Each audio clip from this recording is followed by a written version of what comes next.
եթե այս հակամարտությունը, խոսքը գնում է իրանական հակամարտությունը խորանա կամ հետևանքները ավելի լուրջ լինեն, այդ նաև անմիջապես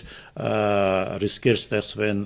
Մերձավոր Արևելքի տարբեր կոմունիկացիոն ուղիների համար, ապա տրիպը միաժամանակ ունի եւ ռիսկերի լուրջ ավելացման վտանգ եւ մյուս կողմից նաեւ հանդիսանալով անմիջապես Մերձավոր Արևելքի մաս չկազմող ինֆրաստրուկտուրային մի պրոյեկտ կարա ստանա նոր կյանք եւ նոր հնարավորություն։ Պարզապես դրա համար պետքա ավելի լայն կոնսենսուսային կարելի ասել պայմանավորություններ ավելի կարևոր դերակատարների մեջ, որովհետև այստեղ մենք պիտի հիշենք, որ տրիպը օրինակ իր սկզբնական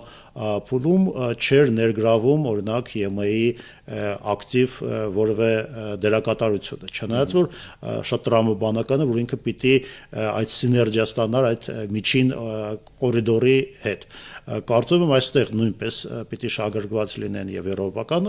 ուժերը այս գործընթացից եւ նաեւ այն անմիջական սպառնալիքի հնարավոր եւ ասենք դերակատարները եւ դերակատարները, որոնք կարան հակառակը նաեւ այդ սպառնալիքների տեղը երաշխավորել։ Խոսքը գնում նրա մասին, որ այս պրոյեկտի շուրջ հնարավոր ավելի լայն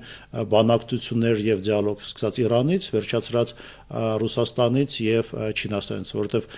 փաստացի ստացվում է, որ տրիպի այս ճանապարհը կարա լինի մի օղակ, որը որ շրջանցում է այդ տակ գոտին Մերձավոր Արևելքի եւ նաեւ Իրանն էլ որոշ չափով պիտի ալտերնատիվ այդ հնարավորություն մեջ շահագրգռված լինի,